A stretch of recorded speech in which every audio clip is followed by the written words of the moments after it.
Estamos en esta conversación sobre acuicultura con Pilar Parada, con Orlando Jiménez y con Luis Pichot. Recientemente hablamos de las tecnologías duras. Creo que quedó algo pendiente que a lo mejor, Orlando, tú quisieras comentar en estos momentos. Quizás solo agregar respecto a la pregunta que tú decías sobre la actitud de la industria. Mira, yo creo que ese es un problema que es global, que Chile no es la excepción. Quizás aquí un poco más agudo y yo creo que tiene que ver con el nivel de desarrollo en el cual estamos. Lo clave que yo he aprendido de mirar otras experiencias comparadas es el liderazgo. Y los liderazgos siempre surgen de un grupo de personas. Y yo diría que tener la posibilidad de conversar sobre estos temas en un programa como esto pasa por extender una invitación a quienes ejercen liderazgo en la industria. Porque la industria acuícola y de salmones en particular sí tiene la espesura y la masa crítica que tú pudieses esperar. O sea, tiene jugadores globales, es una industria de carácter global, el encadenamiento productivo vinculado a la producción de alimentos y al abastecimiento de insumos le da, sumado a los centros tecnológicos internacionales locales, le da una espesura para plantearse desafíos y Chile está y tiene todas las condiciones para efectivamente proyectarse en el tiempo. Yo creo que a rato los que estamos en el mundo del desarrollar soluciones de base tecnológica, que sabemos que es difícil, que sabemos que nos cuesta levantar recursos, no quisiera que nos quedáramos solo con la mitad del vaso vacío. Yo creo que estamos en una diferencia escalar respecto a cómo estábamos hace 15 años, no sin problemas, pero creo que los espacios para liderazgos bien encaminados y las voluntades por el lado de quienes ejercemos o desarrollamos soluciones está. Y Chile es una vitrina.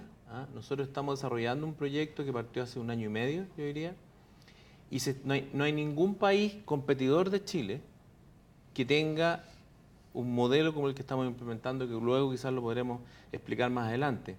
Pero esto ha derivado que la industria y los gobiernos de Noruega, de Canadá, de Escocia, se hayan acercado a nosotros a preguntarnos qué es esto, y está todo el mundo pendiente. Allí hay un ejemplo concreto en donde la industria y el gobierno se han asociado con la ciencia aplicada para desarrollar un enfoque, una manera de mirar las cosas distintas, que si todo funciona nos va a permitir pararnos en otra posición. Por lo tanto, yo creo que es muy importante, de nuevo, enfatizar que cuando hay liderazgo y cuando hay interés de hacer la diferencia, las cosas se pueden hacer. Bueno, en esta sección queremos también conversar respecto de las tecnologías blandas, que probablemente son más complejas. Son más difíciles de medir, son más difíciles a veces de identificar. Entonces la gran pregunta es si ustedes creen que el modelo de las tecnologías blandas de alguna manera se relacionan con la imagen que hoy día existe respecto de la industria. ¿Cómo la industria se hace cargo de esta imagen? Carmen Gloria, a mí me gustaría conectar lo que acaba de decir Orlando con lo que viene. Mira, Orlando tocó un punto que me parece muy importante y de nuevo creo que aquí hay esta cosa de llamar a conversar. Entre esto que hemos discutido en las tecnologías duras y lo que tú acabas de plantear, hay una cosa que nosotros llamamos la investigación de valor público. Y la investigación de valor público ocupa esta cosa entre medio que le sirve a la industria como factor de competitividad y productividad, pero por otro lado resuelve problemas que son difusos en términos de propiedad. Aquí típicamente está el tema de la protección del ambiente. Está claro que hemos avanzado mucho en materia de investigación de valor público, mucho. Hoy día, desde muchos frentes se están haciendo mucho esfuerzo por generar piezas de información que resuelvan cuestiones que son básicas para la sustentabilidad en la industria en el largo plazo, que tienen que ver con el mejor conocimiento de ciertas enfermedades que mencionaba Pilar, o cuestiones de orden de información disponible para tomar decisiones de parte de la autoridad pública, que es el proyecto que mencionaba Orlando. ¿Y cómo se relaciona eso con las tecnologías blandas? Bueno, nos metimos en el tema público, eso es lo que para mi gusto hay que resolver. Por primera vez, de manera el Fondo de Investigación Estratégica, el Fondo de Inversión Estratégica del Ministerio de Economía ha sido clave en esto. Entendió en algún minuto que aquí hay un vacío de información y de investigación que se necesita más allá del interés competitivo estricto de la industria. Y esta cosita camina, este escenario camina hasta un borde. Y ese borde toca en la comunidad, porque es la comunidad la que se ve de alguna manera impactada por estos otros elementos de la investigación que no son tan claramente apropiables por la industria, sino que están en el contexto de la realidad social. Tienen que ver con el uso del agua, la operación de la industria y su relación con la comunidad, Y la ahí también, imagen que la industria exactamente, proyecta, que estamos claros que aquí tenemos un escenario de desafío. Esta cosa de las tecnologías blandas, desde mi punto de vista, es una cosa que desde el diseño del modelo industrial venimos renegando desde hace muchos años. Todos nos sentimos muy cómodos en esa área más de la ingeniería de procesos y hemos avanzado mucho en Chile en este camino de vamos produciendo más y ojalá mejor. Pero está claro que esto tiene un escenario en el que la comunidad en general, no solo con la acuicultura, en este caso nos interesa la acuicultura, pero ciertamente con otras industrias también manifiesta crecientes grados de incomodidad. Y aquí hay un tema ¿y cómo se aborda? ¿A quién hay que recurrir? ¿Quiénes son los expertos que nos pueden venir a ayudar a generar mecanismos de interacción con la comunidad que sean más virtuosas, que ofrezcan más espacio, que establezcan mejores conversaciones? Vuelvo sobre mi obsesión. En Chile lo que falta es conversar, establecer escenarios de conversación en donde aparezcan planes comunes, aparezcan proyectos comunes, aparezcan futuros en los cuales podamos interactuar. Y ahí yo creo que efectivamente el tema de las tecnologías blandas es una deuda y es una deuda que uno debería estar dispuesto a asumir ahora. Pilar, ¿cómo Fraunhofer se hace cargo en alguna medida de estas conversaciones que apuntan hacia estas tecnologías que son más blandas? Sí.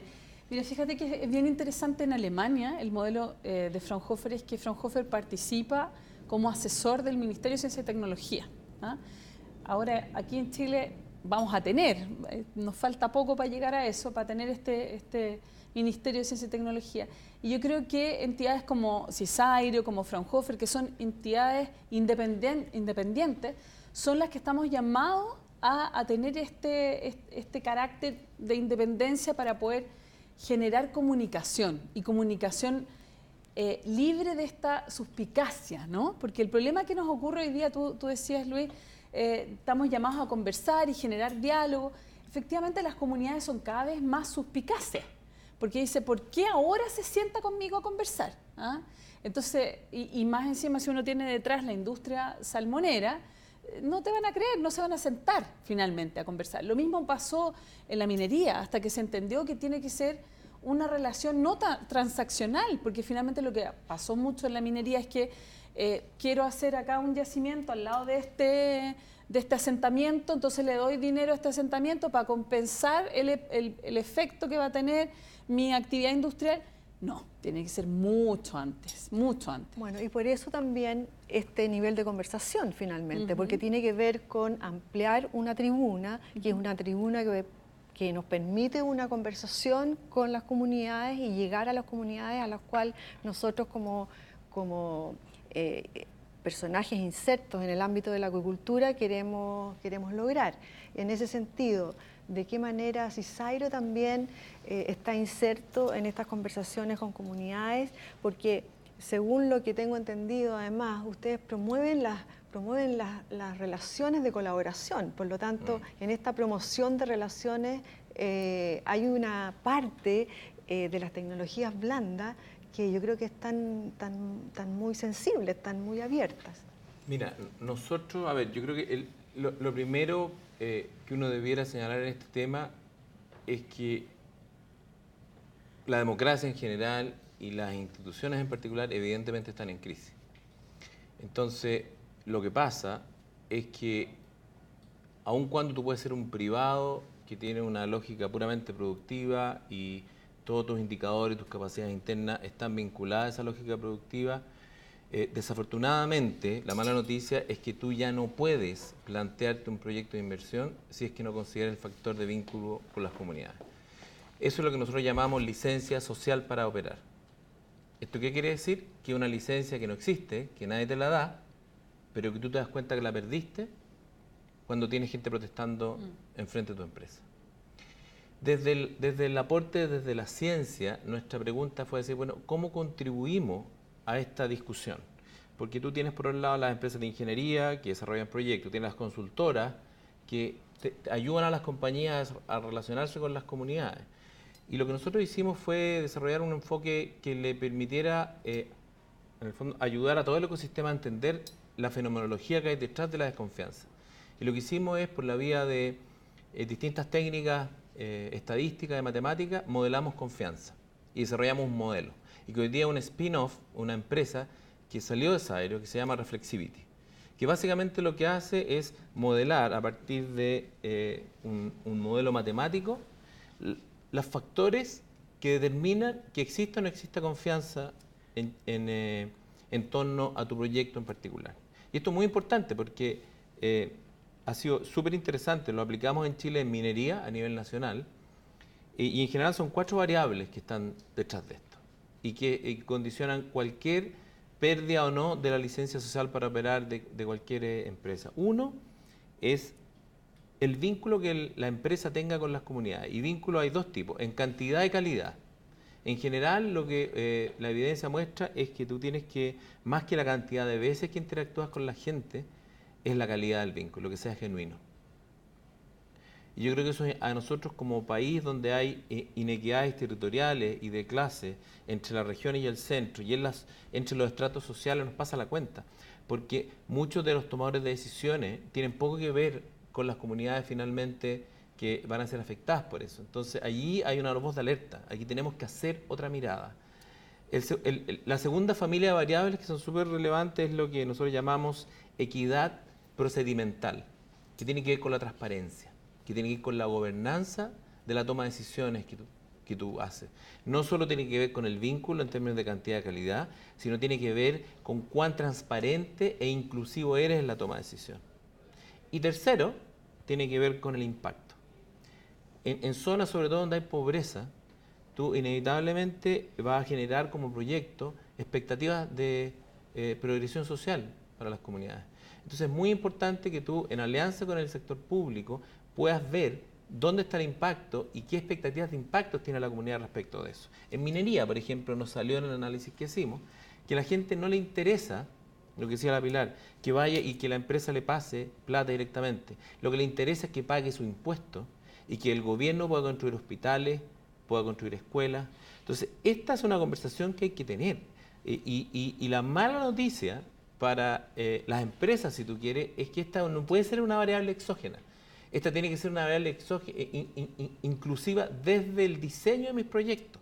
Y por lo tanto, la manera en cómo yo me planteo mis relaciones con el entorno es diferente.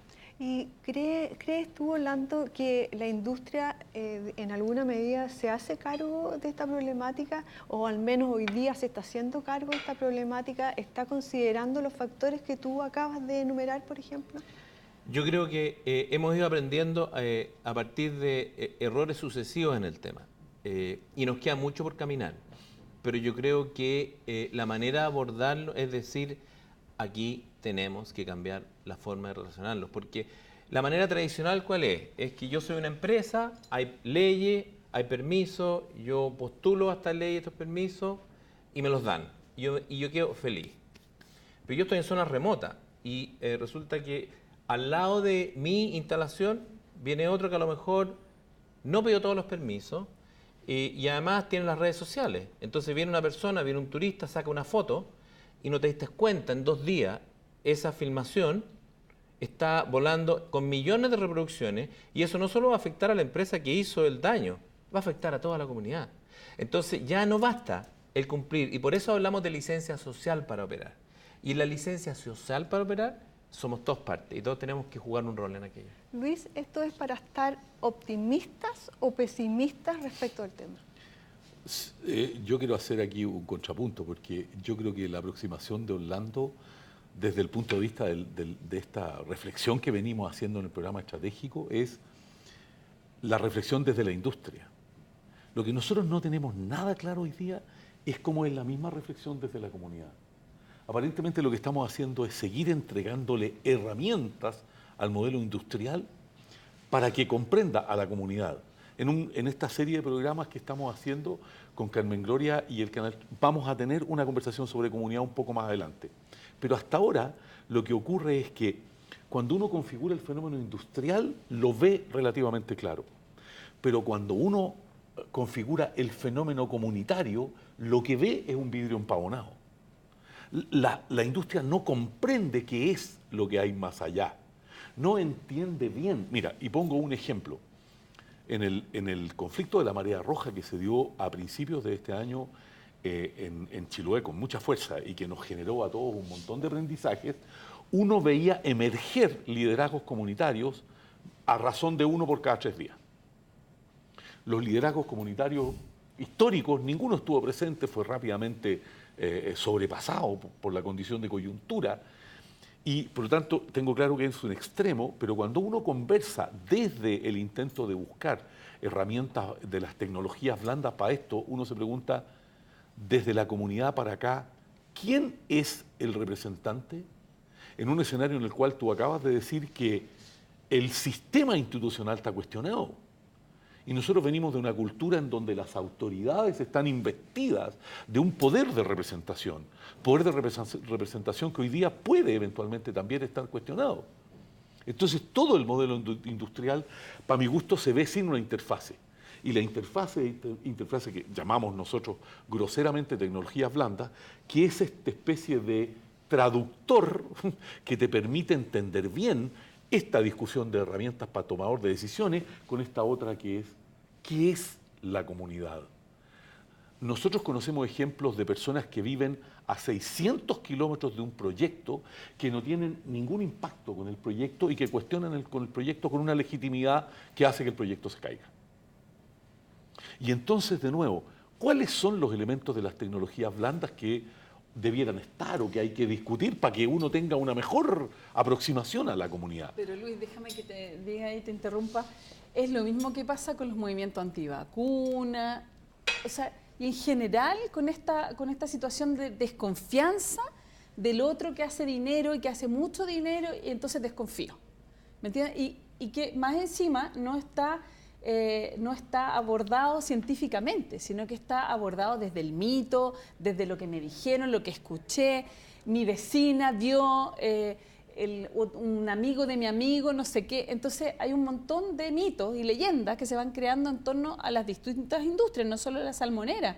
O sea, yo creo que alrededor de la minería también, y en general alrededor vemos este Chile de la posverdad donde te tuitean el tema de las vacunas, por ejemplo, que fue tan comentado hace muy poco tiempo, donde tuvimos grandes personeros políticos ahí defendiendo un tema que es indefendible desde el punto de vista científico. Bueno, lo mismo pasa con las comunidades. Yo creo que estos liderazgos que tú mencionas, en la medida en que tengan cercanía a la información, y por eso creo que nuestro rol es tan importante como entes independientes de contar en fácil también, porque hay muchas veces que tenemos científicos connotados, premios nacionales, que cuentan o abordan el tema de la marea roja, por ejemplo, y es tan complicado para la gente de a pie que finalmente la gente ni escucha, porque no entiendo lo que me está diciendo, solo temas o lenguaje técnico que no le permite hacerse una real visión basado en ciencia. Yo creo que esa es nuestra responsabilidad, tomar decisiones basadas en información real, científica, independiente de la industria, independiente del Estado, porque también a veces con el Estado también existe desconfianza. O sea, lo que estamos hablando, lo que decías tú, Orlando, estamos en una crisis de las instituciones. Entonces, y me encanta a mí como científica que en estas encuestas los científicos tienen gran credibilidad. Entonces yo creo que debemos aprovechar esa credibilidad, entregando información fehaciente, fácil, porque creo que para ningún científico es fácil hablar en fácil, pero debemos proponerlo. Es una meta importante, digamos. Bueno, ahora vamos a hacer una pequeña pausa y además les recuerdo que estamos con Pilar Parada, con Orlando Jiménez y con Luis Pichot y seguimos luego en nuestro próximo blog.